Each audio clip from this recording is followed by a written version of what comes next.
नमस्कार। आज हम बात करने वाले हैं बुध के गोचर पर। बुध जो है अभी फ़िलहाल कर्क राशि में चल रहे हैं। कर्क राशि से निकल कर ये जाने वाले हैं सिंह राशि में।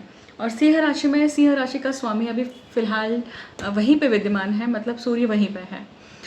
सूर्य और बुध जब योग बनाते हैं, मतलब जब ये डिग्री वाइज कंजंक्शन होता है, क्योंकि बुध आगे पीछे ही रहते हैं सूर्य के, ज़्यादा डिस्टेंस नहीं होता है। इसलिए आप देखिए मोस्ट ऑफ द पत्रिकाओं में आपको हमेशा बुध सूर्य एक घर में ही दिखाई देंगे, मतलब एक भाव में ही दिखाएंगे, या फिर पीछे होंगे या फिर आगे होंगे।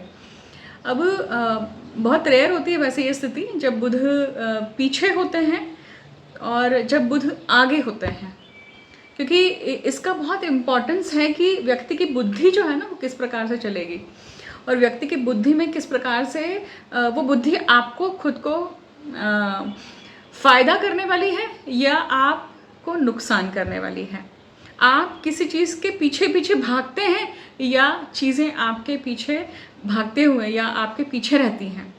ये जो हम डिटेलिंग करता है ना, तो इस चीज़ से पता चलती है। डिलिनिएशन जो होता है इसका भी यहाँ पे बहुत बड़ा इम्पैक्ट है। अगर मैं इस कॉन्सेप्ट को यहाँ पे समझाने जाऊँगी तो ये वीडियो काफ़ी बड़ा हो जाएगा। आज का वीडियो स्पेसिफिकली गोचर के ऊपर बेस्ड है कि जो बुध हैं वो गोचर करके सिंह राशि में प्रवेश कर रहे हैं, तो सभी लग्न राशियों के लिए, जन्म राशियों के लिए किस प्रकार से प्रभाव रहेगा। आप सभी जानते हैं कि सिंह राशि कालपुरुष कुंडली में 5वें भाव में आती है। 5वां भाव खुद बुद्धि का है, संतति का है और आपके पूर्व पुण्यों का है। अब इसी के साथ साथ 5वां भाव जो है वो शय्या सुख का भी है। क्यों? वैसे तो व्यय भाव शय्या सुख का है, परंतु शय्या सुख की जो क्रिया है, जो समागम की क्रिया होती है, वो 5वें भाव में आती है, क्योंकि वहीं से उत्पत्ति होती है संतान की। इसलिए संतान का भाव भी है ये। और इसके साथ साथ प्रेम, प्रणय, आपके लव, रोमांस, अफेयर, इन सब चीज़ों का भी ये भाव है। मोटे मोटे तौर पे इन सब चीज़ों को दिखाता है। अब यहाँ पे बुध, मतलब बुद्धि के ग्रह ही आ रहे हैं, खुद पंचमेश वहाँ पे बैठे हुए हैं कालपुरुष कुंडली के अनुसार। अब जब बुद्धि के ग्रह वहाँ पे ज्वाइन होते हैं तो बहुत सुंदर योग बनता है, बुध आदित्य योग बनता है। और सिर्फ योग बनता है, इसका अर्थ ये होता है कि भाई सिर्फ बुद्धि नहीं है, बहुत सुंदर बुद्धि है। मतलब अब जो जातक जन्म लेंगे इस समय पे मान लीजिए, और मेष लग्न होता है उनका, तो मेष लग्न में ही सिंह राशि के साथ में सिंह राशि में ही बुध और सूर्य का योग होगा। मतलब उस बालक में बहुत तीक्ष्ण बुद्धि होने की संभावना है। उसी के साथ साथ उनको खास करके, अब जैसे मान लीजिए आज की अगर स्थिति ले हम, तो सूर्य 16 डिग्री के चल रहे हैं। अब बुध एंटर ही करेंगे 4 तारीख को। सूर्य 1 डिग्री रोज चलते हैं, है ना, क्योंकि 30 दिन में राशि परिवर्तित कर देते हैं सूर्य। मतलब 4 तारीख को अगर सूर्य जा रहे हैं, 4 तारीख को अगर बुध जा रहे हैं सूर्य के साथ में, अगर योग बनाते हैं तो योग एक्चुअली नहीं बन रहा है, क्योंकि उस दिन सूर्य किस डिग्री पर रहेंगे, 16 डिग्री अगर आज है, आज 2 तारीख है, तो ये दो डिग्री और जोड़ लीजिए, मतलब 18 डिग्री रहेंगे। और बुध जस्ट वहाँ पे एंटर कर रहे हैं। बुध की गति फास्ट है। बुध जो है वो लगभग, ये गोचर कब रहने वाला है, बुध 4 सितंबर से लेकर लगभग 24 सितंबर तक ही वहाँ पे रहने वाले हैं, if I am not mistaken. Let's check it once again. 23 सितंबर तक, है ना। तो 4 सितंबर से लेकर 23 सितंबर तक का बुध का गोचर सिंह राशि में चलेगा, और उसके बाद में वो सिंह राशि से निकलकर आगे जाएंगे, मतलब कन्या राशि में जाएंगे, अपनी उच्च राशि में जाएंगे। तो मतलब क्या है, पॉइंट ये है कि जिस वक्त बुध और सूर्य साथ रहेंगे, एक तो वो बुध कॉम्बस्ट हो जाएंगे, परंतु आप देखिएगा जब ये कॉम्बस्ट होंगे तो वहाँ पे इसका विपरीत अर्थ निकलता है। वहाँ पे बुध की जो बुद्धिमत्ता है वो उसे खुद को यूटिलाइज करने के लिए नहीं मिलेगी। इसका अर्थ ही है कि जैसे ही बुध एंटर कर रहे हैं उसी समय पे अगर व्यक्ति की पत्रिका, अगर कोई बालक जन्म लेता है, तो हम ये कह सकते हैं कि 5 डिग्री का, 6 डिग्री का, 8 डिग्री का अगर है लगभग, और डिफरेंस दोनों में, सूर्य में और बुध में काफ़ी अच्छा रहेगा, तो फिर वो बालक जो है उसमें बुद्धि की तीक्ष्णता रहेगी, खास करके मेष लग्न के, अगर वो मेष लग्न में जन्म लेता है तो। ठीक है, अब हम आगे बढ़ते हैं, देखते हैं कि सूर्य जो है अब यहाँ पे विद्यमान है, बुध के लिए हम बात कर रहे हैं। अब बुध की जो किस किस के ऊपर इम्पैक्ट होगा बुध के गोचर का, तो सबसे पहले तो बुध की जो 2 राशियाँ हैं, मतलब मिथुन राशि और कन्या राशि जिसकी हैं उनको इम्पैक्ट होगा सबसे ज़्यादा। जिन दशा ये हुआ राशि इम्पैक्ट। दशा इम्पैक्ट की अगर हम बात करें तो जिसकी भी बुध की दशा चल रही है, बुध की अंतर्दशा चल रही है, उसको इम्पैक्ट होगा। ठीक है, अब जहाँ पे भी आपकी पत्रिका में बुध बैठे हुए हैं वहाँ पे भी आपको इम्पैक्ट फील होगा, राइट। अब बुध के नक्षत्र समझ लीजिए कि बुध के नक्षत्र कौन से हैं। सबसे पहले आते हैं अश्लेषा, फिर आते हैं ज्येष्ठा, फिर आते हैं रेवती। मतलब ये 3 नक्षत्र अश्लेषा, ज्येष्ठा और रेवती, अगर आपके लग्न नक्षत्र, जन्म नक्षत्र या आपके सूर्य नक्षत्र या कोई भी ग्रह एक्चुअली टेक्निकली या आत्मकारक ग्रह आपका इस नक्षत्रों में बैठा हुआ है तो भी ये गोचर इम्पैक्ट करने वाला है आपको, राइट। अभी हमने जिस ग्रह का गोचर हो रहा है इसके बारे में बात करी, जहाँ वो गोचर करने वाला है मतलब सिंह राशि में। तो सिंह राशि में आप देखिए कि 3 नक्षत्र आते हैं, कौन से हैं, मगा, पूर्व फाल्गुनी और उत्तर फाल्गुनी। तो इसका अर्थ हुआ कि जब बुध मगा पर से जाएंगे, मतलब मगा नक्षत्र में जाएंगे, फिर पूर्व फाल्गुनी नक्षत्र में जाएंगे, उत्तर फाल्गुनी नक्षत्र में जाएंगे। जब इन नक्षत्रों में जाएंगे, और ये नक्षत्र अगर आपके जन्म नक्षत्र, लग्न नक्षत्र या सूर्य नक्षत्र या आत्मकारक ग्रह आपका इस नक्षत्र में है, या आपका दशेश मतलब जो आपकी दशा चल रही है उस दशा का स्वामी इस नक्षत्र में बैठा हुआ है, तो भी ये गोचर आपके लिए इम्पैक्टफुल रहेगा, राइट। अब हम नेक्स्ट पार्ट क्या समझेंगे कि देखिए अब बुध जो है वो किस चीज़ के कारक हैं।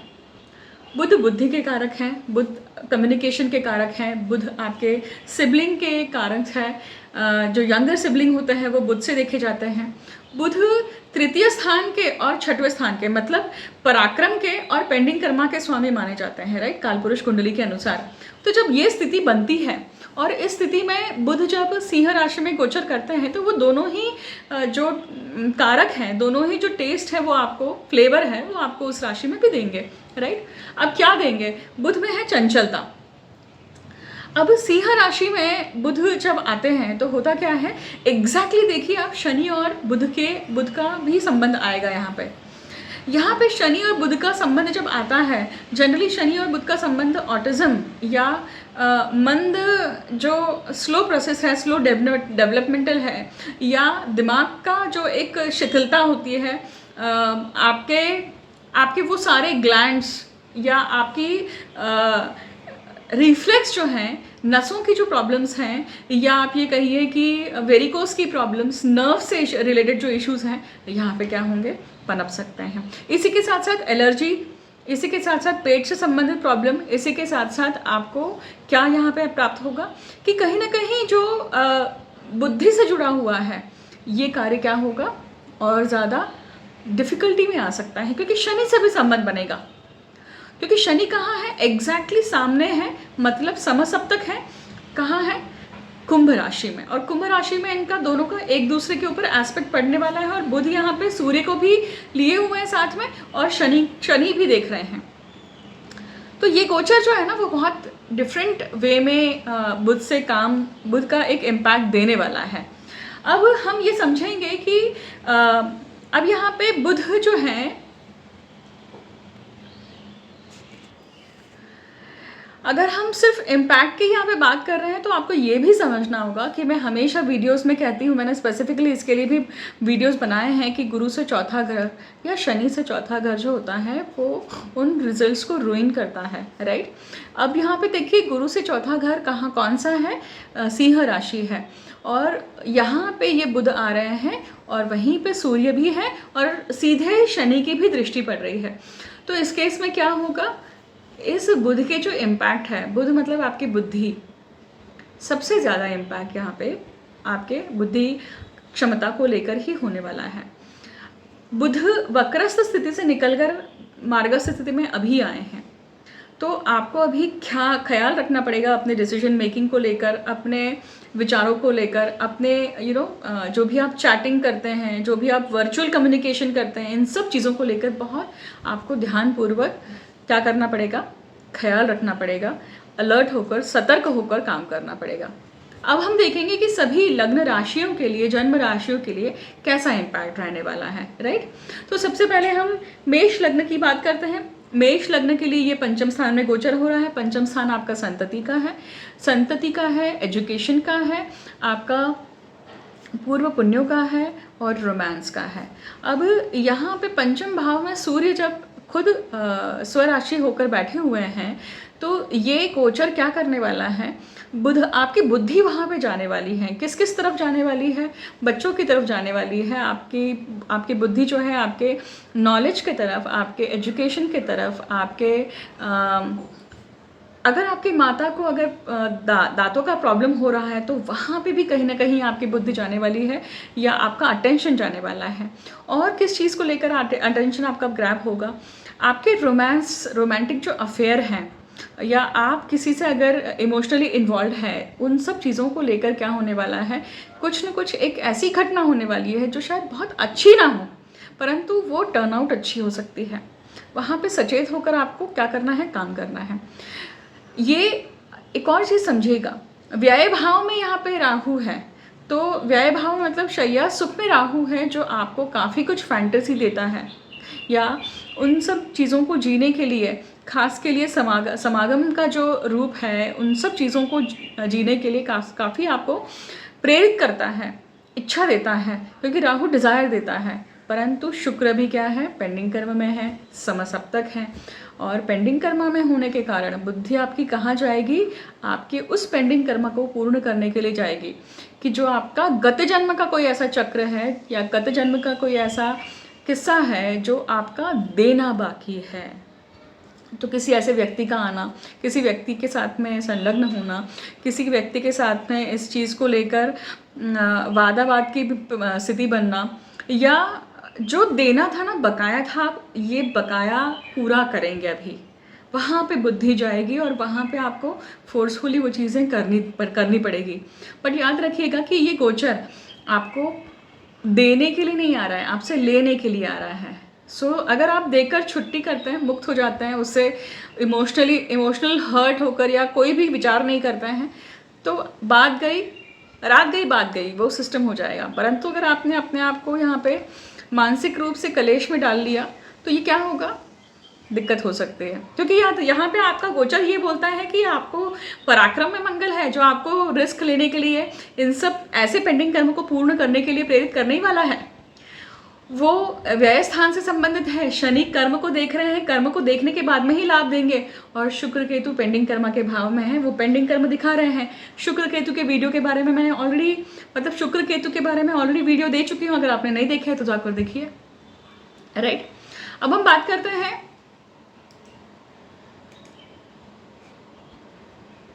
वृषभ के लिए, राइट।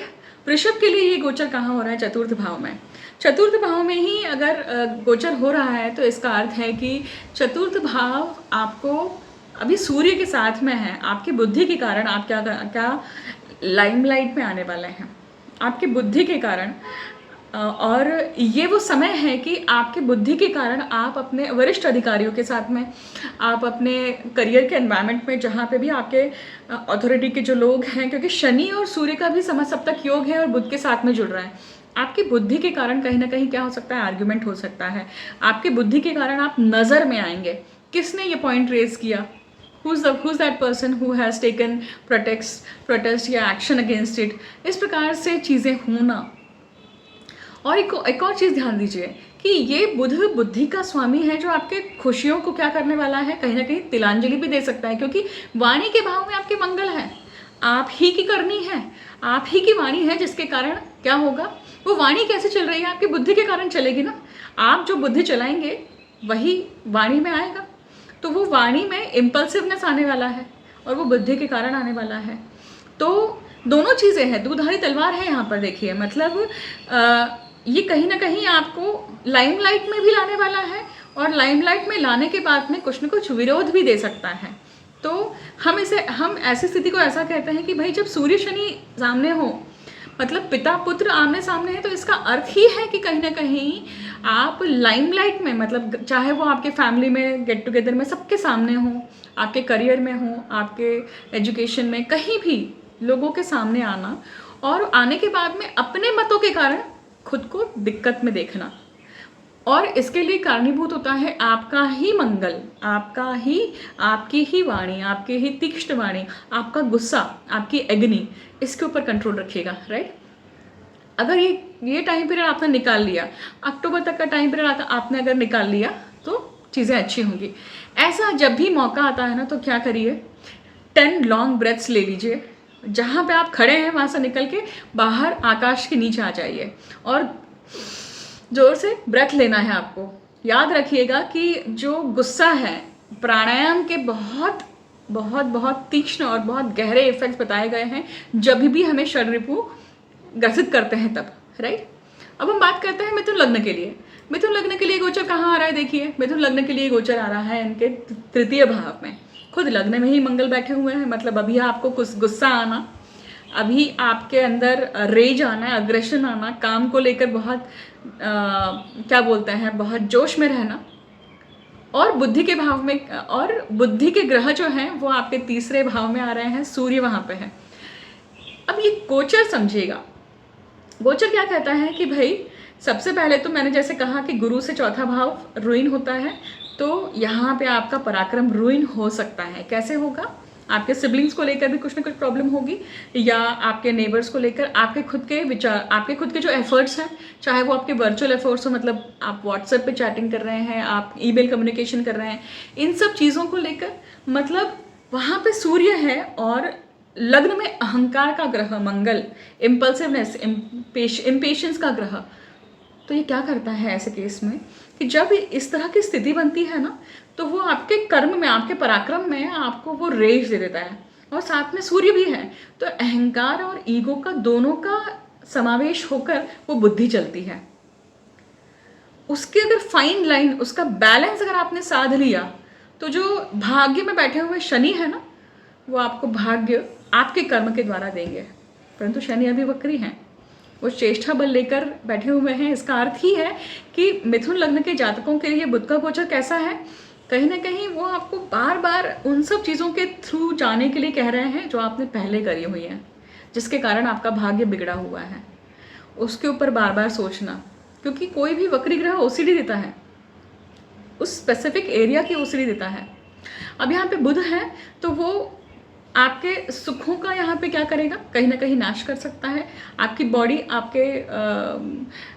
आपके अपीयरेंस को लेकर कुछ ना कुछ प्रॉब्लम दे सकता है। किस चीज़ का ध्यान रखना है, शोल्डर्स के पेन का ध्यान रखिए, नेक एरिया के पेन का ध्यान रखिए, उंगलियों का ध्यान रखिए, खास करके नर्वस सिस्टम का ध्यान रखिए, और अपने पेट से संबंधित जो चीज़ें हैं उसके ऊपर खास करके ध्यान रखिएगा। यहाँ पे कोशिश कीजिएगा कि आपका ईगो या आपकी जो एग्जिस्टेंस है, आपको स्पेसिफिकली दिखाने की, बोस्ट करने की ज़रूरत नहीं है, वो अपने आप ही झलकने वाली है। हाँ, वो फाइन लाइन आपको बिल्कुल ध्यान करके चलनी पड़ेगी कि आपका ईगो और आपका अहंकार आपके कर्मों को रुइन ना करें, क्योंकि आपके यहाँ पे इच्छाएं भी बढ़ी हुई हैं, क्योंकि दशम भाव में आपके राहु है।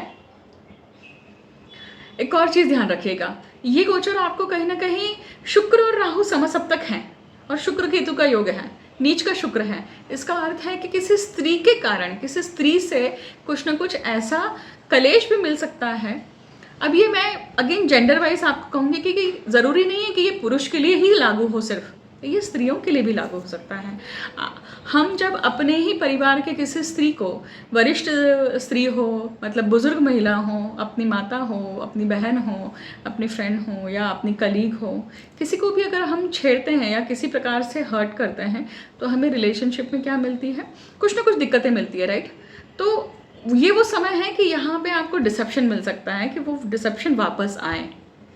सो it is not bounded to any gender, okay, ध्यान रखिएगा इसका।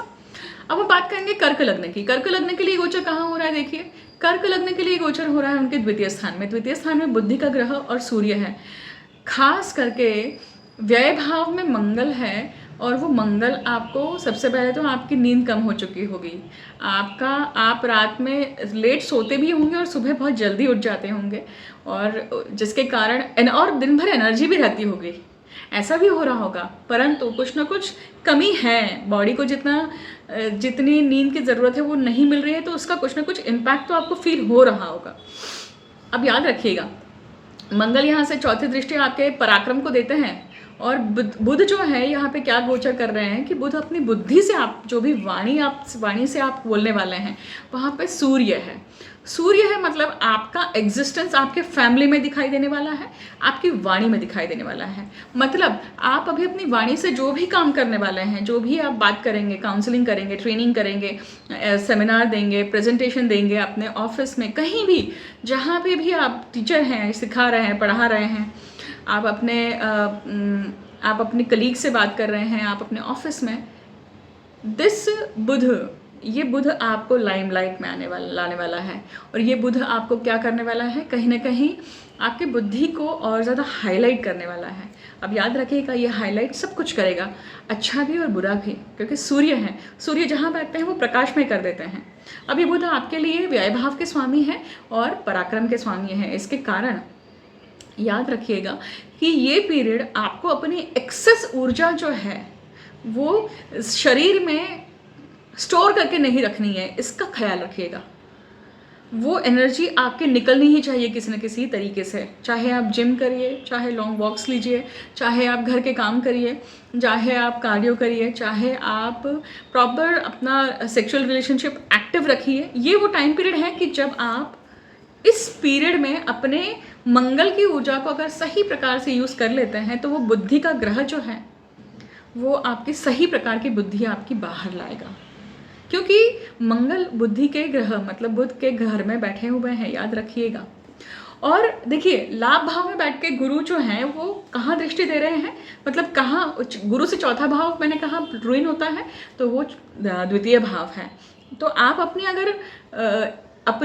अपने ज्ञान को भी अगर प्रसारित कर रहे हैं, तो आपके ज्ञान के कारण बहुतों को फ़ायदा भी होगा, परंतु कुछ लोग ऐसे भी होंगे जिनको शायद वो पसंद नहीं आ रही होगी। आप इग्नोर करना सीखिए उस चीज़ को, राइट। ये वो समय है कि जब आप अपने इन लॉज के साथ में, आप अपने परिवार के साथ में भी कुछ न कुछ समय बिताएंगे, कहीं ना कहीं गेट टुगेदर होगा, कहीं ना कहीं लोग आपस में मिलेंगे और कुछ न कुछ विशेष चर्चाएं होंगी। स्ट्रेस यहाँ पे बढ़ सकता है केवल और केवल इस चीज़ को लेकर, जब पराक्रम में आपके शुक्र केतु है ना, तो पराक्रम मतलब आपका पराक्रम, आप क्या डिसीजन मेकिंग करते हैं, यस और नो, है ना। इस चीज़ को लेकर आपका क्या पर्सपेक्टिव है रिलेशंस को लेकर, वो आपको स्ट्रेस देगा या फिर हटाएगा। सो यहाँ पे ना कर्म कर और दरिया में डाल, नेकी कर और दरिया में डाल बोलते हैं ना, वो चीज़ है रिलेशनशिप को लेकर। एटलीस्ट मतलब फैमिली में कोई ऐसा एक व्यक्ति होगा जो नमक लगा हुआ होगा, जिसके कारण आपको बहुत ज़्यादा कलेश और कष्ट मिलता ही होगा, राइट। तो ये वो चीज़ है। प्लस बुध की बुद्धि क्या करेगी आपकी हर तरफ, क्योंकि बुध क्या है, विचार बुद्धि है ना, तो वो अपने अहंकार रूपी बुद्धि को, आपके ईगो रूपी बुद्धि को, आपके रिलेशनशिप मोह रूपी बुद्धि को इस प्रकार से बाहर लाएंगे, और सूर्य उसको हाईलाइट करने वाला है। So be very careful what you are doing, right. अब हम बात करेंगे सिंह लग्न के लिए। सिंह लग्न के लिए देखिए, ये गोचर कहाँ हो रहा है, ये गोचर हो रहा है खुद लग्न में। लग्न में जब लग्न में जब बुध आते हैं तो व्यक्ति को टॉकेटिव बना देते हैं, उस वक्त वो काफ़ी बातूनी हो जाता है वो व्यक्ति। गोचर के अनुसार उस वक्त उसकी बातें और ज़्यादा हाईलाइट होकर लोगों तक पहुंचती है, क्योंकि यहाँ पे बुध अकेले नहीं है, लग्नेश के साथ बुध है, तो ये योग एक्चुअली सिंह लग्न के लिए बहुत बढ़िया है। बुध आदित्य योग भी बनता है, मतलब प्रमोशंस के चांसेस, आपके लीडरशिप में के चांसेस, आपके लाइमलाइट आने के चांसेस, क्योंकि गोचर में क्या हो रहा है, गोचर में केंद्र में आपके अभी 4 ग्रह चल रहे हैं, शनि चल रहे हैं, गुरु चल रहे हैं और बुध और सूर्य। परंतु एक विडंबना है यहाँ पर, देखिए सप्तम भाव में शनि आ गए, मतलब रिलेशनशिप, दाम्पत्य जीवन को लेकर कहीं ना कहीं बुद्धि का क्या फ्रस्ट्रेटेड एक व्यू है। परंतु शनि से चौथा भाव भी रुइन होता है और गुरु से चौथा भाव भी रुइन होता है ना। तो यहाँ पे क्या हो गया है कि दशम भाव में गुरु आ गए हैं, तो आप वहाँ पे कर्म को लेकर, अब दशम भाव में जब गुरु चलते हैं ना, याद रखिएगा कि ये गोचर भी क्या करता है, बुद्धि के अनुसार आपको कहीं ना कहीं एक डाउनफॉल देता है और फिर आपको ऊपर उठाता है, क्योंकि दशम भाव के गुरु की खासियत है ये। अब ये आपके कर्म के कारण हो सकता है। अब एक और चीज़ याद रखिएगा, लग्नेश का लग्न भाव में है होना, ये अपने आप को प्रोटेक्शन कैसे करना है इसकी बुद्धि भी देता है। तो ये गोचर अगर कोई पॉलिटिशियन है, अगर कोई नेता है, अगर कोई सोशल वर्कर है, अगर कोई लीडरशिप की पोजीशन पे है, उसके लिए गोचर बहुत बढ़िया है एक्चुअली। बहुत कुछ अच्छा इवेंट या बहुत कुछ मेजर हैपनिंग उसके जीवन में हो सकते हैं, क्योंकि 4 ग्रह क्या है अभी केंद्र में है। अब डिपेंड ये भी करता है कि आपकी पत्रिका में ये ग्रह कहाँ है, उसके अनुसार आपको फल की प्राप्ति होगी। अब बुध कौन है, लाभेश है और कुटुंबेश है, धनेश है, और वो खुद लग्न भाव में है। तो ये पूरा टाइम पीरियड कहाँ पे आपकी बुद्धि जाएगी, आपके धन के ऊपर, आपके लाभ के ऊपर, आपके इन लॉज की तरफ, आपके कुटुंब की तरफ, आपकी वाणी की तरफ, आपके खाने की तरफ, इन सब की तरफ भी आपका ध्यान, आपके विचार केंद्रित रहेंगे। इसको संतुलित करिएगा। अगर हम कन्या लग्न की बात करें तो कन्या लग्न के लिए देखिए गोचर कहाँ हो रहा है, ये उनके व्यय भाव में हो रहा है। लग्नेश का व्यय भाव में जाना, एक तो सबसे पहले लोगों के लिए फॉरेन जाने के योग बन रहे हैं। जो लोग बाहर जाके रहना चाहते हैं, बाहर वर्क करते हैं, ऑफिस का कुछ प्रोजेक्ट के लिए जाना चाह रहे हैं, this is a high time, this is a time when they can go. परंतु भाग्य का स्वामी नीच का है अभी। भाग्य का स्वामी कौन है, शुक्र। शुक्र किसके साथ में है, केतु के साथ में, और नीच के होकर लग्न में बैठे हुए हैं। इसका अर्थ है कि अभी अगर आप देखेंगे तो क्या होगा कि ये कुटुंब, धन का स्वामी और आपकी वाणी का, कन्या लग्न के जातक अभी बहुत अपने वाणी को लेकर, अपने खान पान को लेकर बहुत ज़्यादा सजग हुए होंगे। जब से ये शुक्र केतु का योग बना हुआ है ना, अगर रिलेशनशिप में कोई इशू नहीं है, अभी तो झगड़े भी हुए होंगे बहुत सारे टाइम से, कुछ ना कुछ बातें होना, कुछ ना कुछ दाम्पत्य जीवन में झगड़े होना, झगड़े होने के बाद में मेकअप चीज़ें भी हो जाना, परंतु इसके साथ में खाने पे कोई ना कोई नियंत्रण है। अपने खाने के स्टाइल चेंज कर रहे हैं, अपने रूटीन को चेंज कर रहे हैं। जो व्यक्ति डायबिटिक है या हायर साइड पे है वेट के, अपने वेट को कंट्रोल कैसे करना, अपने शुगर को कंट्रोल कैसे करना, इन सब चीज़ों को लेकर बहुत इन्फॉर्मेशन इकट्ठा कर रहे होंगे, उसके ऊपर काम करने के लिए सोच रहे होंगे, और ये उनसे होगा अभी, क्योंकि लग्न में केतु है तो वो नीरसता या उस चीज़ को छोड़ने के लिए हेल्प कर सकते हैं। और ये गोचर उनको साथ भी दे सकता है, क्योंकि बुद्धि का ग्रह कहाँ है, व्यय स्थान में है, उसके साथ में सूर्य है। तो इवन कन्या लग्न के जातकों के लिए भी कहीं ना कहीं नींद डिस्टर्ब हो सकती है। नींद के साथ साथ इम्यूनिटी डाउन होना, कहीं ना कहीं एलर्जी होना, सर्दी होना, साइनस के इश्यूज, खांसी होना, कहीं आपके स्पेसिफिकली आपके शोल्डर के एरिया में कहीं प्रॉब्लम होना, आपके अभी जॉब में भी कहीं ना कहीं एग्जॉस्टिव होना, ये सारी चीज़ें हो रही होंगी।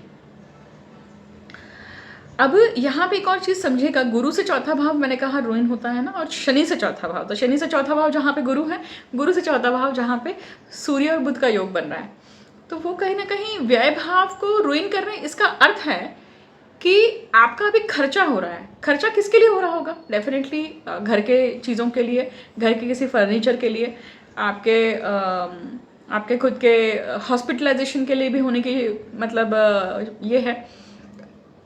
इसी के साथ साथ आप अपने घर में या आप अपने कुटुंब में कहीं ना कहीं गेट टुगेदर के लिए लोगों के साथ में जुड़ रहे हैं, वहाँ पे भी कहीं ना कहीं खर्चा होने की संभावना दिखाई देती है। तो ओवरऑल अगर ये गोचर देखें तो ये गोचर क्या करता है, आपको कहीं ना कहीं शुक्र केतु का जो इम्पैक्ट लग्न में है, वो इम्पैक्ट आपके भाग्य को लेकर और आपकी वाणी को लेकर है।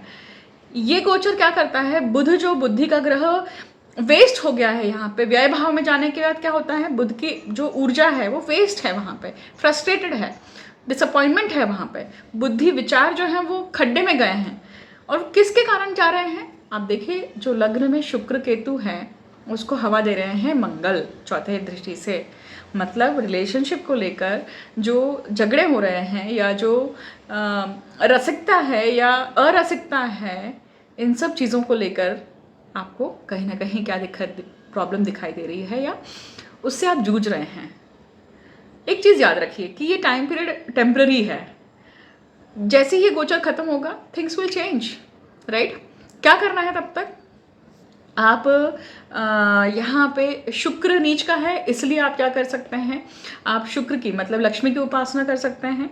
रोज लक्ष्मी जी का मंत्र सुनिए, तांत्रोक्त जो श्री सूक्त है उसे सुनिए, उससे भी बहुत राहत मिलेगी। महिषासुर मर्दिनी का स्तोत्र सुनिए, ये भी आपके बुध को क्या करेंगे, ठीक करेंगे, उससे भी काफ़ी अच्छा इम्पैक्ट आएगा। अब हम बात करते हैं तुला लग्न के लिए। तुला लग्न के लिए गोचर कहाँ हो रहा है? ये हो रहा है ये उनके व्यय भाव में। लग्नेश का व्यय भाव में जाना और वो भी नीच का होना, ये गोचर तुला राशि के लिए डिफिकल्ट है। अब यहाँ पे हम बुध के गोचर की बात कर रहे हैं जो लाभ भाव में बैठे हुए हैं।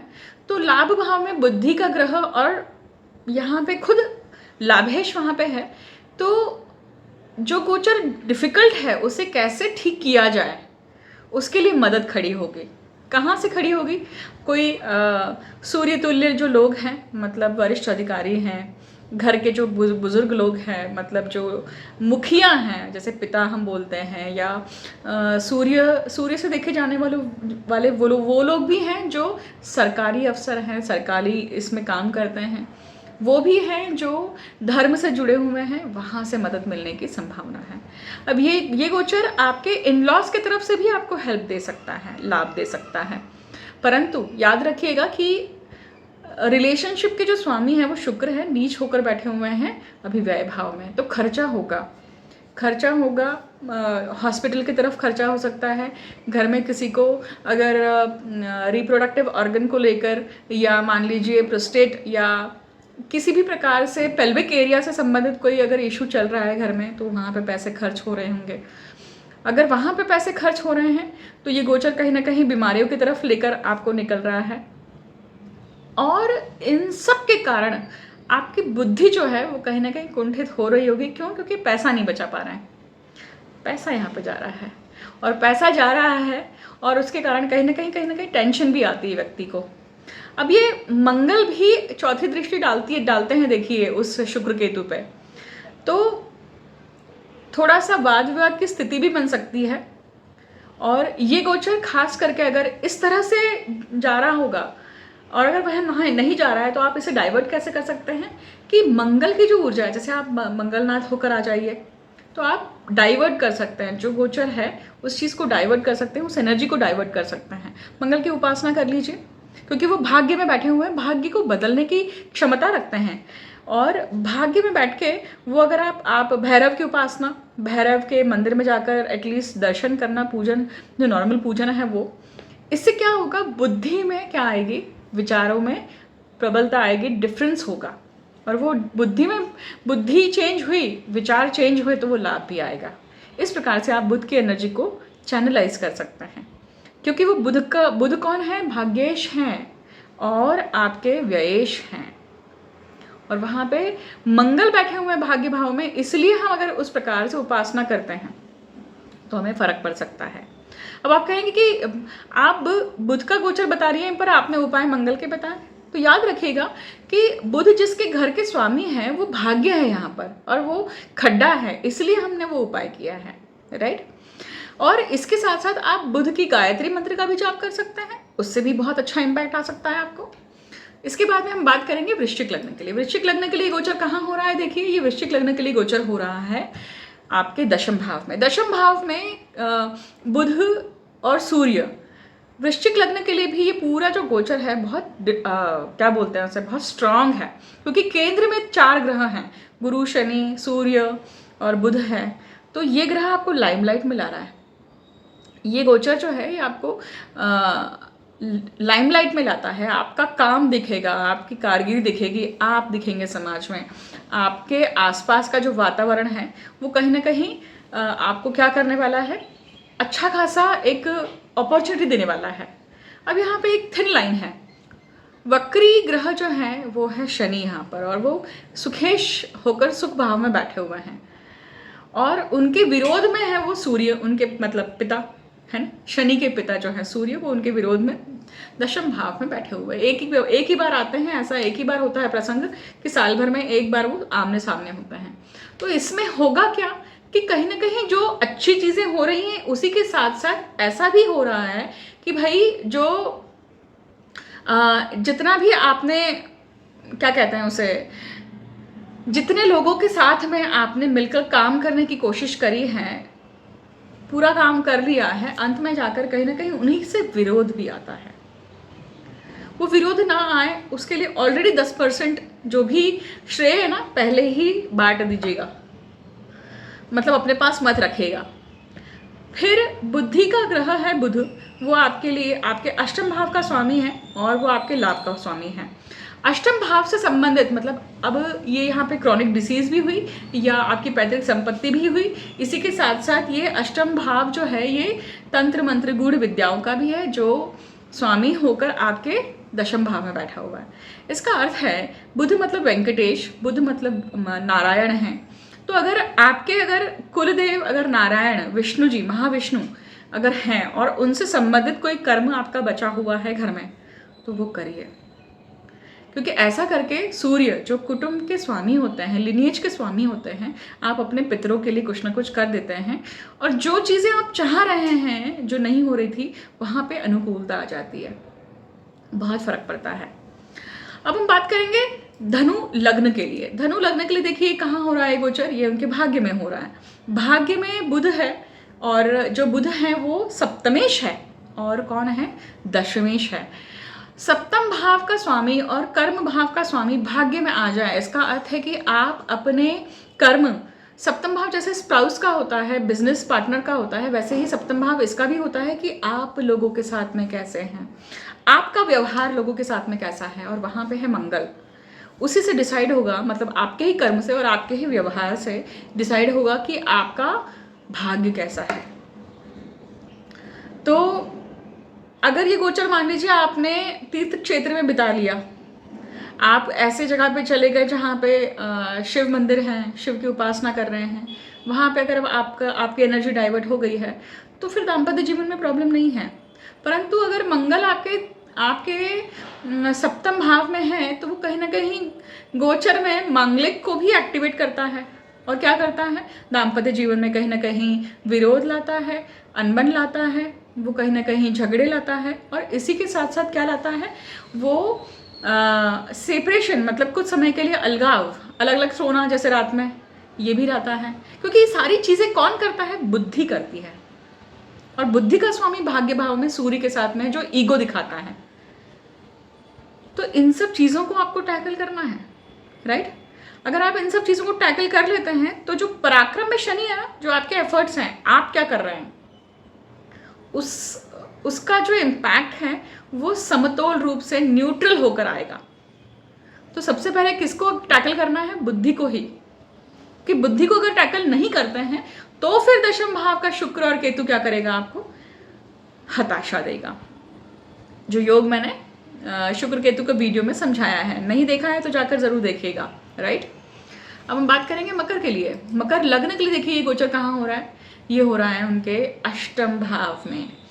मकर लग्न के लिए अष्टम भाव में ये गोचर क्या करता है, आप अपने घर में बच्चों के लिए कुछ न कुछ अष्टम भाव से संबंधित क्रिया कर रहे हैं। क्या कर रहे हैं, कहीं ना कहीं मतलब बुद्धि लगा रहे हैं वहाँ पे, उनके वेलबींग के लिए, उनके रोग राई को ठीक करने के लिए, उनके डिसीजेस को ठीक करने के लिए किसी प्रकार की उपासना, किसी प्रकार से कुलदेव या कुलदेवत जो है, किसी प्रकार से इन सब चीज़ों को करना जिससे कि बच्चों को अच्छी हेल्थ या अच्छे वेलबींग की प्राप्ति हो। ये कर्म आप अपने तरफ से अपने पितरों के लिए भी कर रहे हैं। और अगर ऐसे विचार हैं आपके दिमाग में तो तुरंत करने की कोशिश करिएगा, क्योंकि कुटुंब में बैठा हुआ शनि जो है ना, वो शनि देखिए गोचर में आया हुआ है। कुटुंब में जो शनि है वो क्या दर्शाता है, हम पाराशर ऋषि बोलते हैं कि जब कुटुंब भाव में शनि होता है जन्मस्थ पत्रिका में, तो उस व्यक्ति ने क्या किया है, गत जन्म में मृत्यु तुल्य कष्ट दिया है। और किसको दिया है? घर के ही किसी व्यक्ति को दिया है। इसके कारण शनि वहाँ पे छाया रूप में आए हुए हैं, मतलब पिशाच रूप में वहाँ पे काम कर रहे हैं। घर का ही कोई पिशाच, मतलब घर का ही कोई आत्मा है जो कलेश में गई है और विरोध में है, रिवेंज में है, हो सकता है कि बदला लेने के लिए बैठी हुई हो। अब जब बुद्धि का ग्रह अष्टम में आ जाए तो वो बुद्धि के अनुसार आप उन सब क्रियाओं को कंप्लीट कर सकते हैं, ये गोचर दिखाता है। क्योंकि मंगल आपके पेंडिंग कर्म के भाव में है, और पेंडिंग कर्म के भाव में मंगल कौन है? सुखेश है और लाभेश है।